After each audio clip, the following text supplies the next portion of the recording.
इस वक्त करीब 2 से 3 सेशंस की मजबूती के बाद। बताइए स्टॉक स्पेसिफिक क्या कुछ है आपके रेडार पर? तो वहाँ से दो स्टॉक्स है जो हमें इस कंसोलिडेशन फेज में टेक्निकली स्ट्रॉन्ग नजर आ रहे हैं। एक तो बैंकिंग स्पेस में से फेडरल बैंक, जहाँ पे एक overall high top high bottom का स्ट्रक्चर बना है। स्टॉक अपने 100 दिन के मूविंग एवरेजेस के सपोर्ट को इंटैक्ट रख रहा है और वॉल्यूम्स ये स्टॉक में प्राइस अप मूव्स पे अच्छे हैं, जबकि करेक्शंस में कोई वॉल्यूम बेस्ड सेलिंग स्टॉक में नहीं है। सो आई थिंक फेडरल बैंक एक तो शॉर्ट टर्म के लिए खरीदारी करने की सलाह रहेगी, जो 204 के स्टॉप लॉस है, 214 215 के अराउंड के टारगेट्स के लिए।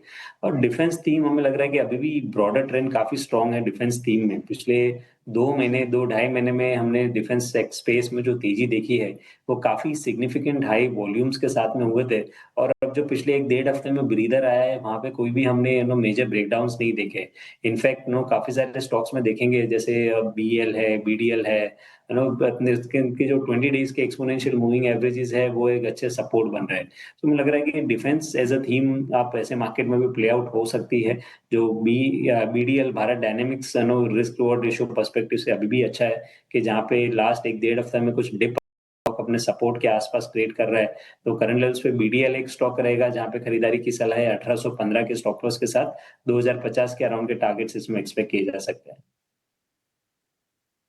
ओके, तो चलिए भारत डायनेमिक्स लिमिटेड एक स्पेस है डिफेंस और शिप बिल्डिंग। इनफैक्ट कन्वेक्शन लगातार बढ़ता हुआ और एंट्री अपॉर्चुनिटी मिलने पर इन प्लेयर्स पर बिल्कुल दाव लगाना चाहिए। और यहाँ पर खरीदारी के मौके 2050 के लक्ष्य को मद्देनजर रखते हुए रुचित जैन की राय, भारत डायनेमिक्स लिमिटेड में 1915 के levels volatile moves volatile markets में भी इस वक्त करीब आधे% के गेंस के साथ इस स्टॉक में फिलहाल आप ट्रेड देख पाएंगे। हमारे खास सेगमेंट डीप डाइव रिसर्च का।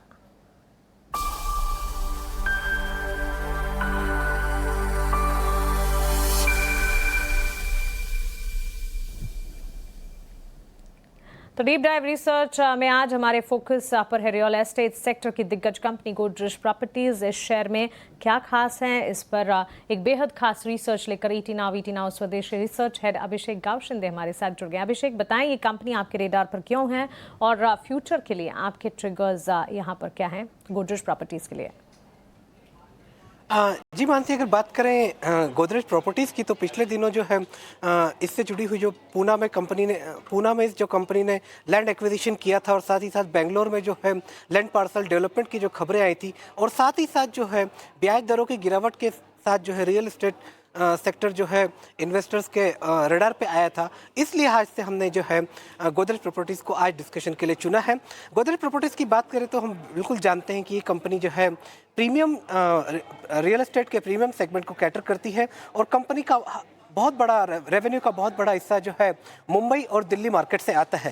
साथ ही साथ अगर इसके बिजनेस मॉडल पे बात करें तो इसमें यूनिक चीज़ हमें दिखती है कि ये कंपनी जहां पर प्रीमियम सेगमेंट को कैटर करती है, वहीं पर इसका कॉन्सेंट्रेशन जो है टायर 1 सेगमेंट पे होता है, जहां पर जो है इसकी रेवेन्यू की विजिबिलिटी जो है बढ़ती हुई दिखाई देती है। साथ ही साथ इसके बिजनेस मॉडल में एक और बहुत अच्छी चीज़ हमें जो लगी है वो ये है कि लैंड का एक्विजिशन जो है इनिशियल दौर में ही कर लेती है, जिसके कारण जो प्रोजेक्ट एग्जीक्यूशन में जो है वो एक पेस बना हुआ दिखाई देता है।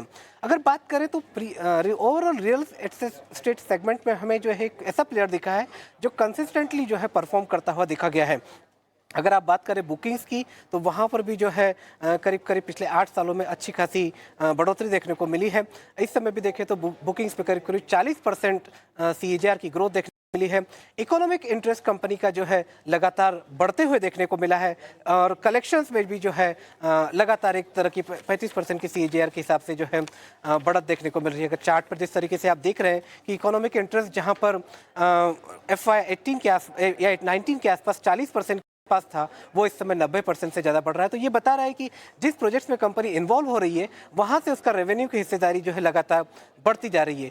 तीसरे पैरामीटर की अगर हम बात करें तो यहाँ पर प्री सेल्स ट्रेंड जो है वो काफ़ी अच्छा देखने को मिल रहा है। FY 24-25 का अगर ट्रेंड देखें तो वहाँ पर अच्छी बढ़त देखने को मिल रही है। अगले साल के लिए कंपनी ने जो है 10% की ग्रोथ की जो गाइडेंस दी है।